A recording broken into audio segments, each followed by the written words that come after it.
Olá, amigos do Logos Apologética, tudo bem? Hoje vamos falar nesse AudioTube, nesse podcast, sobre Lucas estava errado sobre o censo de Quirino.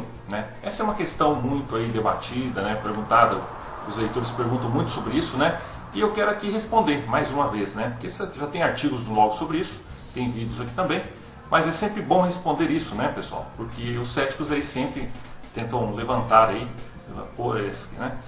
Então, desde já, pessoal, peço que vocês curtam, comentem e compartilhem esse vídeo, tá? E também eu recomendo a vocês, tá? Sempre aqui no link oficial, os cursos que nós recomendamos, são todos muito bem recomendados, tem milhares de alunos, nossos cursos aí, nossos parceiros, tá? Tem a Universidade da Bíblia, o Instituto Cristão, e todos eles são recomendados, tá, pessoal? E vocês aí podem aprender muito mais também, de uma forma profunda também, são todos interdenominacionais, seguros, tá? Respaldados, e vocês podem conhecer aqui na descrição, tá? E eu recomendo todos aí, tá certo, pessoal? Tá. Um argumento comum entre os críticos do Novo Testamento é que Lucas comete um erro histórico a respeito do censo conectado a um oficial romano chamado Quirino.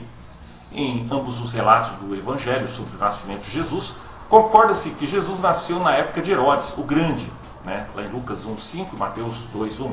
A maioria dos estudiosos, atualmente, hoje, colocaria a morte de Herodes no ano 4 a.C.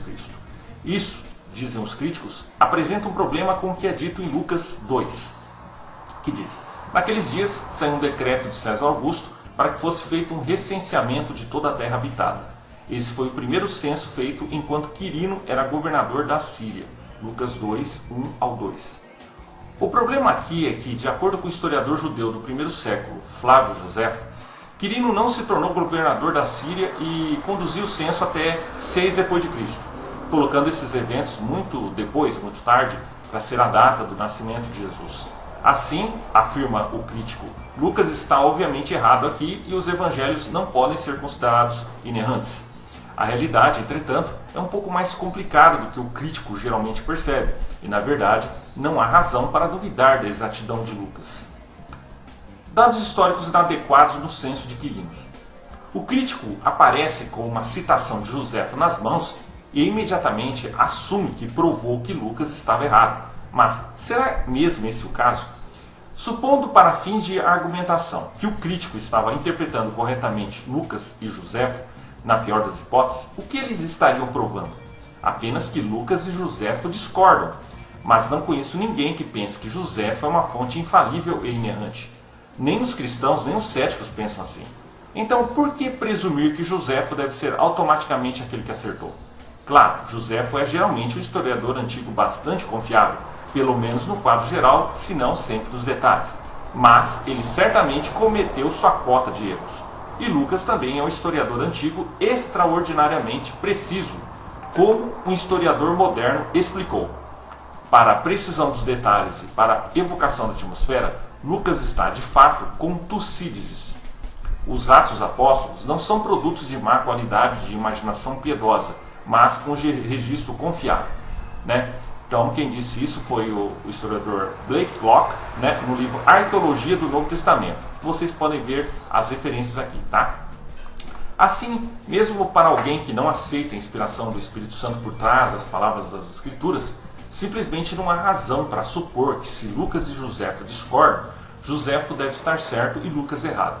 O fato é que, mesmo em uma leitura superficial, temos apenas duas fontes que parecem discordar uma da outra, e poucos dados históricos adicionais para preencher as lacunas, como explica o historiador Darrell Block.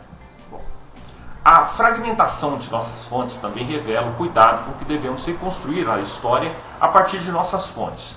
Os materiais bíblicos são frequentemente julgados prematuramente como errôneos, quando realmente não podemos ter certeza por causa da natureza fragmentária das evidências que possuímos. Nossa busca histórica de Jesus, em termos de colocá-lo no quadro mais amplo da história, envolve julgamentos sobre como as evidências devem ser reunidas. Onde a evidência não está completa, devemos ser cautelosos ao declarar que há um erro na fonte bíblica, mesmo que a solução exata para o problema em torno do texto não seja totalmente clara. Assim, mesmo sem uma consideração mais aprofundada das fontes, simplesmente não há razão para supor que Lucas está errado com base nos dados que temos. Talvez Josefo esteja errado. Ou talvez ambos estejam descrevendo com precisão eventos semelhantes, mas diferentes. Ou talvez haja mais informações a serem descobertas que possam reconciliar as datas aparentemente conflitantes. A questão é que atualmente existem dados históricos inadequados para fazer a afirmação de que Lucas está errado nesse assunto. Possíveis explicações. Por causa dos dados fragmentários sobre o censo de Quirino que sobrevivem hoje, atualmente, é impossível dizer com certeza como ou se Lucas e Joséfo podem ser reconciliados sobre esse assunto, mas existem várias possibilidades. Primeiro, a primeira e mais óbvia possibilidade é que Joséfo errou a data do censo e Lucas acertou. Isso não é mero pensamento positivo da parte dos cristãos que desejam acreditar em Lucas. Como observamos, Lucas é um historiador antigo de primeira linha. Além disso, uma minoria de estudiosos, usando a disciplina moderna de crítica das fontes, tentando reconstruir e avaliar as fontes anteriores usadas por escritores antigos, apresentou um caso intrigante, embora um tanto especulativo, de que Joséfo, por engano ou intencionalmente por razões literárias, projetou um evento anterior, no caso a rebelião fiscal de Lucas do Galileu, nesse período ligeiramente posterior, após a morte de Herodes, onde se ajustou melhor ao fluxo e ao propósito de sua narrativa. Segundo, por outro lado, alguns estudiosos sugeriram que os tradutores de Lucas interpretaram a passagem incorretamente. Por exemplo, alguns argumentam que a palavra traduzida como primeiro em Lucas 2:2 deve ser traduzida como antes nesse contexto. Se isso estiver correto, Lucas estaria realmente dizendo que Jesus nasceu antes do famoso censo realizado sobre Quirino. Assim, não haveria conflito entre Lucas e Joséfo. Essa teoria tem suas dificuldades e, por enquanto, nenhum tradutor de renome se posicionou ao lado dela, mas não é impossível. Terceiro, outros sugerem que Quirino pode ter sido governador da Síria em mais de uma ocasião. Há uma inscrição famosa em homenagem a um homem que foi 2 vezes governador da Síria. A parte da inscrição que trazia o nome do homem foi perdida, mas alguns estudiosos sugeriram que pode se referir a Quirino. Isso dificilmente pode ser provado, e uma vez que a inscrição foi encontrada na cidade natal de outro governador conhecido na Síria, Quintilius Varus, ele parece o candidato provável. Ainda assim, demonstra que os funcionários pelo menos às vezes serviram no mesmo cargo mais de uma vez. Na verdade, a terminologia de Lucas de se referir ao primeiro censo sobre Quirino pode ser entendida como implicando que houve o segundo. Assim, novamente, não haveria conflito entre Lucas e José. Ambos podem estar certos.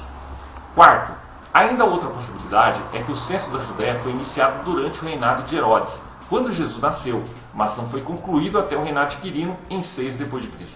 O censo, assim, ficou vinculado ao nome de Quirino, e é por isso que Lucas o referiu da forma como faz. As complexidades políticas em Judá durante aquele tempo e a resistência judaica à tributação romana nos fornecem muitas razões pelas quais o censo pode ter sido paralisado, interrompido ou adiado de outra forma para se estender ao longo desse período. Também faria sentido entender que por que o primeiro escritor cristão, Tertuliano, atribuiu o censo a um governador anterior da Síria, Sentius Saturninus. Talvez Lucas, Joséfo e Tertuliano estejam todos descrevendo o mesmo censo complicado de 3 maneiras diferentes. No momento, não temos os dados necessários para dizer com certeza qual, se alguma dessas explicações está correta.